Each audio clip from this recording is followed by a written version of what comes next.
Terima kasih pemirsa, Anda masih bergabung bersama Prime Time Talk melalui parpol mereka korupsi adalah tajuk diskusi kita malam hari ini. Sudah bergabung bersama kita melalui sambungan telepon Pak Guntur dari Bandung, Jawa Barat. Selamat malam Pak Guntur. Selamat malam Berita Satu. Ya, terima kasih bergabung bersama Berita Satu. Silakan pertanyaan atau komentar Pak, langsung. Ya, mungkin komentar ya. Kebetulan saya menyaksikan dari awal tadi di opening ya. Kalau kekuasaan rawan korupsi ya seperti kita ingat Lord Acton ya. Power tends to corrupt, absolute power corrupts absolutely ya. Ya. Ini ya yang kita lihat hari ini kenyataannya begitu. Artinya mungkin nggak perlu absolute power, tapi ketika kekuasaan itu kan sekarang lebih terbagi-bagi ya. Iya. Khusus dalam kasus mulai dari Hakim PT UN Medan yang kemudian sebenarnya ada kaitan dengan bansos, kemudian mulai terdengar melibatkan elit partai dari kebetulan Partai Nasdem. Kita tahu ada benang merah Jaksa Agungnya dari Nasdem. Iya. Jadi mungkin kalau rakyat melihatnya ya simpel-simpel aja ya Mas ya.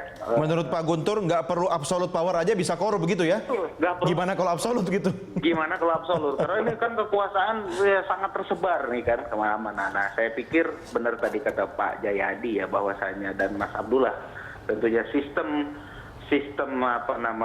pencegahan early warning system, kemudian ya parpol sendiri mungkin karena sistem yang ada seperti ini akhirnya mendorong kadernya, walaupun memang korupsi tidak ada partai yang menghalalkan korupsi gitu ya. Iya. Cuma akhirnya memaksa kadernya melihat peluang-peluang yang menyerempet pelanggaran hukum dan akhirnya terbukti begitu loh. Salah siapa ini Pak menurut Anda? Apakah memang kadernya yang salah atau dikorbankan atau sebenarnya sepenuhnya di tangan partai politik Pak? Saya pikir berjalan bersama ya Mas ya. Artinya sistemnya udah nggak benar, mungkin sangat perlu dibenahi. Kedua, kalau kadernya juga kuat sebenarnya ya, dia punya prinsip yang ini mungkin ketika dia sudah tidak sejalan, dia melihat bahwa wah kalau begini suatu saat saya bisa masuk perangkap nih atau dipaksa dalam tanda kutip untuk melakukan hal-hal yang melanggar ya, untuk mengumpulkan ekonomi itu, kekuatan ekonomi. Dia bisa keluar. Tapi kan hari begini orang yang begitu jarang ya Mas. Iya, susah Pak, soalnya candu Pak. Betul. Oke. Pak Guntur, masih ada? Skeptis gitu ya. Iya. Kita skeptis terhadap politisi kita. Oke, terima kasih. Terima kasih Pak Guntur dari Bandung, Jawa Barat. Silahkan, ada komentar Mas Abdullah? Ya, Pak Guntur memotret bahwa sebenarnya inilah realitas problem partai kita. Satu sisi tadi memang ada motif secara pribadi dugaan, tapi kan tidak bisa dilepaskan bahwa soal sistem kepartaian juga yang mendukung. Misalnya soal kader partai yang mungkin saja tidak terkontrol. Berapa kasus-kasus yang kita lihat sebenarnya ada memang kader yang bermain sendiri di luar kendali partai misalnya. Ada juga yang memang sebenarnya partai menanam kader di posisi-posisi strategis yang tujuan sebagai pengumpul logistik dan modal politik partai.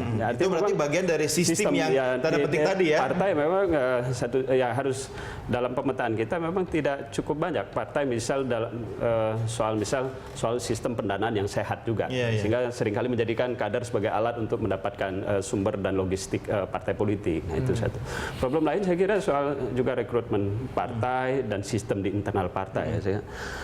Banyak dalam proses pileg kemarin juga sebenarnya pengamatan kita, beberapa partai politik yang tidak misal melakukan screening proses rekrutmen sesuai yang berjenjang ideal sebagai partai. Kaderannya nggak jalan dengan baik. Persis. Nah itu yang kita katakan. Jadi kalau terinternalisasi, saya kira partai punya nilai dan ideologi yang kuat, walaupun itu sulit kita harap kondisi sekarang. Mungkin cost-nya juga tinggi kali ya untuk membuat sistem yang baik. Oh iya, sangat tinggi. Kaderan gitu, gimana itu? Iya, sangat tinggi karena itu mau tidak mau itu harus kalau mau dirubah ya harus difasilitasi oleh negara. Negara yang menjamin dan negara yang sistemnya membiayai semua oleh itu. Negara. Di banyak negara, 75% negara demokrasi sekarang itu membiayai partai politiknya. Besarannya itu macam-macam. Yang paling umum itu 25-30%. Yang paling umum. Turki itu 90%. Negara yang membiayai. Itu subsidi atau? Iya, subsidi kepada partai. Jadi tidak ada alasan bagi partai untuk mengatakan bahwa kadernya korupsi karena mereka kekurangan uang gitu kan, atau tidak ada alasan bagi partai untuk melakukan toleransi kepada kader-kadernya yang melakukan korupsi gitu. Dan partai itu seolah-olah tanda kutip ya, seolah-olah menjadi milik publik gitu. Sehingga publik bisa mengkontrol gitu. Nah, itu bagian dari sistem itu. Publik bisa mengontrol. Betul. Ya, ini langkah maju ya kalau kita katakan tadi soal menjawab problem tadi kan soal pendanaan partai politik. Ya kalau keluhan partai politik, subsidi dari negara sangat kecil sekali, Rp108 per suara. Nah, ICW juga punya gagasan, memang kalaupun dinaikkan, tapi dengan prasyarat yang lebih ketat. Tadi misal soal, tapi nggak ada jaminan juga kan. Kalau misal nanti subsidi negara dinaikkan, ada konsekuensi. Secara kader partai harus lebih tegas sanksi yang diberikan dan kelembagaan partainya. Jadi kalau selama ini yang terkait kasus aktornya saja yang ditindak, tapi secara institusi kelembagaannya partai tidak diberikan sanksi apapun. Nah, bagi kita nanti kalaupun konsepnya misal katakanlah ada peningkatan subsidi, belajar dari beberapa negara untuk menjawab tadi kebutuhan soal pendidikan politik, kebutuhan mendasar lain misal dinaikkan, tapi konsekuensinya kalau partai tetap tadi melakukan penyimpangan, mengkorupsi kebijakan anggaran negara dan terbukti secara institusi itu dilakukan, maka bisa aja sanksi, misal moratorium untuk tidak ikut pemilu. Itu paling ditakuti buat partai politik, misal semacam itu. Itu memungkinkan. Ya, harus dimulai dengan pembuatan sistem dan pembenahan sistem terlebih dahulu. Kalau sistemnya belum siap, jangan dikasihkan. Misalnya, kalau misalnya sekarang kita tidak melakukan apa-apa, pembenahan sistem akuntabilitas partai, pelaporan, sistem transparansi dan sebagainya, tiba-tiba kita memberikan subsidi kepada partai, partai bisa korupsi 2 kali tuh, ya kan? Subsidinya dikorup juga, ya. Kemudian yang sekarang berjalan tetap dikorup. Jadi memang kita setuju ada subsidi kepada partai, tapi subsidi pada partai ujung. Harus dimulai dengan langkah-langkah awal untuk mempersiapkan.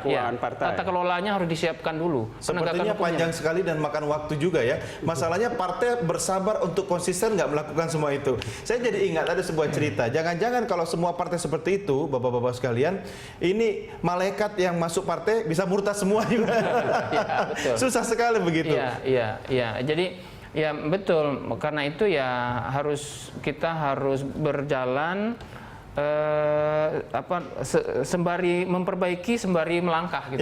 Tadi kita diskusikan pada saat di salah-salah jeda komersial gitu kan, seorang Patrice Rio Capella yang karir politiknya cukup bagus, cukup gemilang mulai dari daerah, kemudian masih menjadi politisi muda ya kan. Siapa sangka ternyata harus berurusan dengan Komisi Anti Rasuah begitu kan. Saya khawatir begini, Mas Abdullah Mas Jayadi, akan ada nama-nama lain yang mungkin korban dalam tanda petik ya dari sistem partai.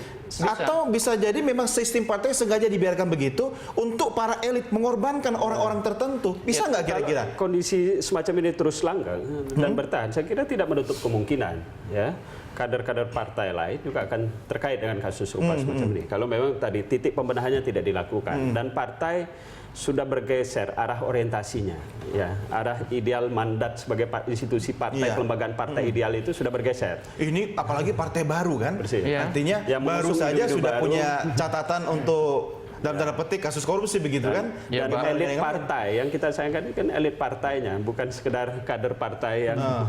Nah ini menunjukkan tadi, saya kira problem serius yang harus juga refleksi bagi partai politik dan tidak bisa tuh kemudian selalu dalam pandangan bahwa ya ini hanya kecelakaan bagi kader saja. Tapi ini ada problem serius bahwa di dalam internal partai juga terjadi persoalan. Tapi jangan juga setiap ada kejadian dibilang kecelakaan atau lagi apes begitu kan. Nanti berulang lagi gitu kan. Seperti Anda tadi katakan hanya di ujung saja gitu kan. Oke, kita break lagi Bapak sekalian. Kita akan lanjutkan di segmen berikutnya. Kami segera kembali sesaat lagi.